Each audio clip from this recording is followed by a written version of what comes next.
माननीय उपसभापति महोदय, बहुत ध्यान से मैं नासिर साहब को सुन रहा था।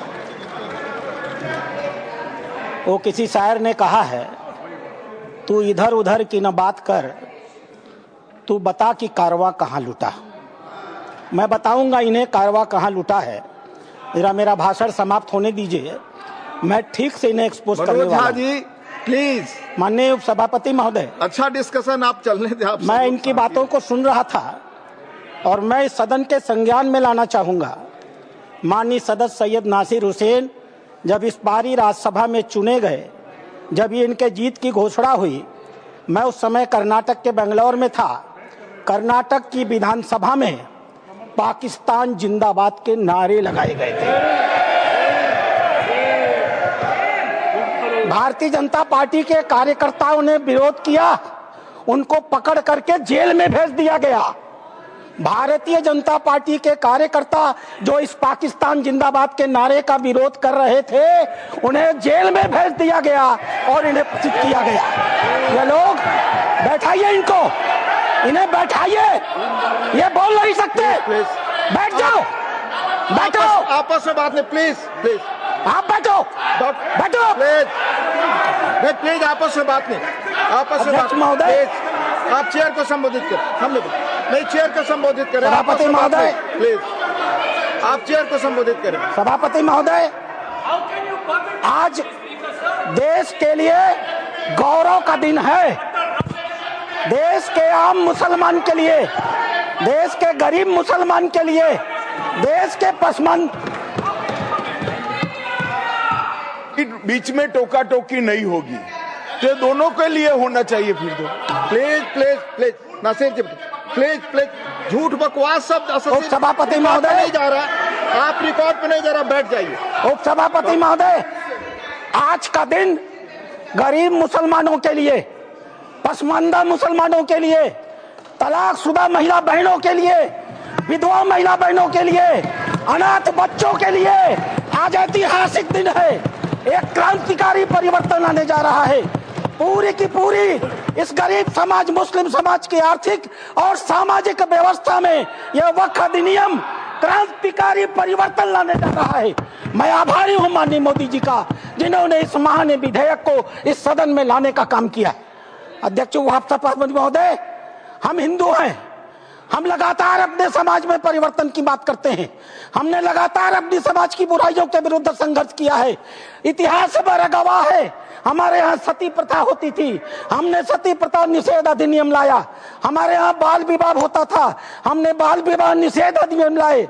हमारे यहाँ विधवा विवाह नहीं होते थे, हमने विधवा विवाह अधिनियम लाया। आश्चर्य की बात होती है जब इस समाज की चर्चा होती है, आश्चर्य की बात होती है इन 75 सालों के अंदर एक बार भी मुस्लिम समाज के संशोधन को लेकर, सुधार को लेकर के, एक गरीब मुसलमान की जीवन की बेहतरी को लेकर के एक बार भी किसी प्रकार के सुधार आंदोलन को इस सदन में लाने का काम नहीं किया। आज यह पहली बार है और हमें गर्व है अपने प्रधानमंत्री पर, नरेंद्र मोदी पर, जिन्होंने इस मुस्लिम समाज के सुधार के इस ऐतिहासिक विधेयक को लाने का काम किया है।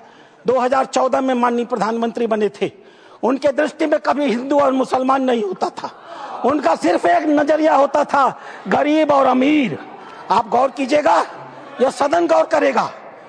हम जनधन योजना लेकर के आए, 42% लाभार्थी मुस्लिम थे। हम प्रधानमंत्री आवास योजना लेकर के आए, 31% लाभार्थी मुस्लिम थे।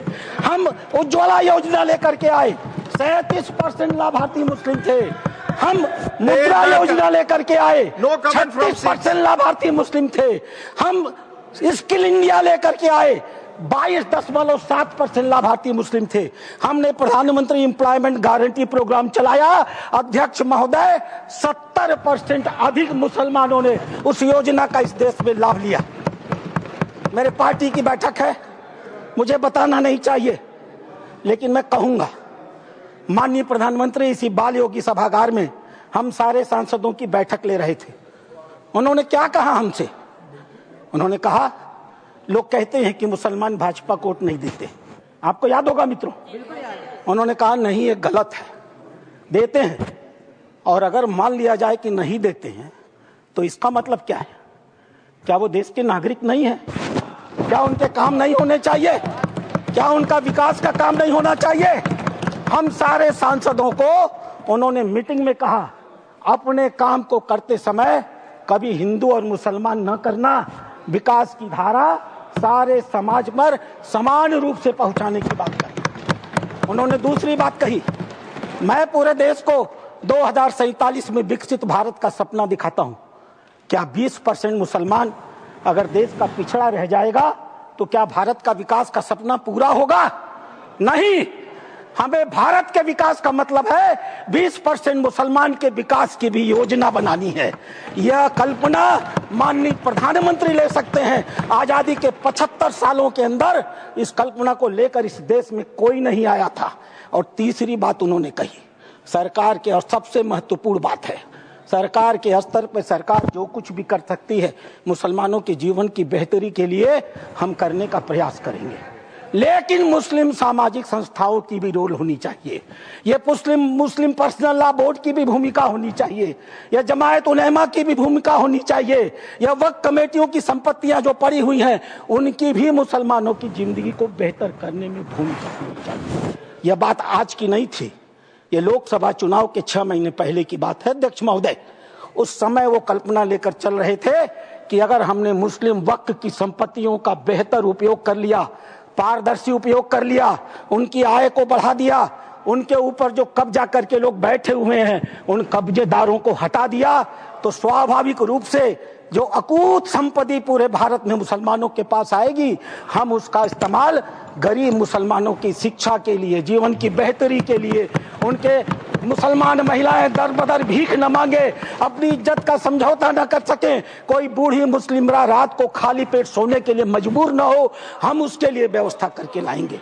और वस्तुतः अध्यक्ष महोदय, वक्फ अधिनियम की जो ही माननीय गृह मंत्री ने घोषणा किया, पूरे देश में तूफान आ गया। आश्चर्य होता है, वक्फ की घोषणा भी नहीं हुई, कानून सामने भी नहीं आए, विरोध शुरू हो गया। तुम्हारी मस्जिदें कब्जा कर ली जाएंगी, तुम्हारे दरगाह कब्जा कर लिए जाएंगे, तुम्हारे कब्रिस्तान कब्जा कर लिए जाएंगे, तुम्हारे मदरसे कब्जा कर लिए जाएंगे। मैं एक पत्रक लेकर के अध्यक्ष महोदय आया हूं। केरल और कर्नाटक की एक आतंकवादी संस्था है PFI, माननीय गृह मंत्री को आभार प्रकट करता हूं, उन्होंने बैन किया है। PFI की एक दूसरी संस्था है SDPI। आज SDPI, मेरे पास पर्चे हैं, मैं गृह मंत्री को सौंपूंगा और आपको भी दूंगा। आज SDPI पूरे देश में, मेरे पास राजस्थान के पर्चे आए हैं जहां SDPI सबसे कमजोर है। पूरे देश में पर्चे बांटे जा रहे हैं और बताया जा रहा है कि ये वक्फ कानून अगर आ गया तो मस्जिदों पर भाजपा सरकार कब्जा कर लेगी। आखिर क्यों? लेकिन ये लोग भूल गए, नरेंद्र मोदी किसी और मिट्टी के बने हुए हैं। आपके विरोध से वो डरने वाले नहीं थे। आप चाहे जितना भी विरोध करते, वो मजबूती के साथ एक आम गरीब मुसलमान, एक दलित, एक पिछड़ी महिला, एक अनाथ महिला, एक तलाकशुदा महिला, अनाथ बच्चों के साथ खड़े होने वाले थे और इसीलिए वो मजबूती से विधेयक लेकर के आए। अध्यक्ष महोदय, ये चर्चा कर रहे थे वक्फ बाई यूजर की। क्या होता है वक्फ बाई यूजर? हजरत मोहम्मद साहब ने क्या कहा था? आपके पास अपनी कोई संपत्ति हो तो दूसरों को भले के लिए दान करो। हदीसों ने क्या लिखा था? यदि किसी व्यक्ति के पास अपनी संपत्ति है, उस संपत्ति का एक हिस्सा वो दान कर सकता है, उसके लिए मुतवल्ली बना सकता है, उसके आय के साधन कैसे होंगे लिख सकता है, आय से होने वाली आय किस वर्ग के उपयोग में आएगी उसके भी निर्देश दे सकता है। What is this Waqf by user? किसने आपको संपत्ति दी? किसने आपको संपत्ति दान की? किसके मन में मनसा थी कि अल्लाह को दे दिया जाए? एक भी आदमी ने वक्फ बाई यूजर की संपत्ति वक्फ के अधिनियम के तहत नहीं दी। जैसे फिल्मों में गुंडे हुआ करते थे, जिस औरत पर हाथ रख दी वो औरत उनकी हो गई, इसी प्रकार से इन वक्फ बोर्डों ने भू माफियाओं की तरह काम किया। जिस जमीन पर हाथ रख दिया इन्होंने, वह जमीन उनकी हो गई। आज इस मानसिकता से ये काम करते हैं। जमीनों पर मैं कानून लेकर के आया हूं। अध्यक्ष महोदय, इसी सदन में माननीय सदस्य झूठ बोल रहे थे, असत्य बोल रहे थे। 1995 का यह एक्ट है, धारा 40, द बोर्ड में इटसेल्फ कलेक्ट इंफॉर्मेशन। बोर्ड स्वतः इस बात की सूचना इकट्ठी कर सकता है। यदि उसे इसका कोई कारण महसूस होता है कि यह वक्फ की प्रॉपर्टी है, आगे क्या करेगा? And it any question arises whether a particular property is a waqf property or not, whether a waqf is a Sunni or Shaq board. After making such inquiry as is deemed fit, decides the question. संपत्ति पर हाथ रख दो, किसी भी संपत्ति को वक्फ board की संपत्ति कह दो और वक्फ बोर्ड खुद ही तय कर लेगा कि वो संपत्ति वक्फ की है कि नहीं है, और जिस बेचारे की संपत्ति ले ली जाएगी उसको पता ही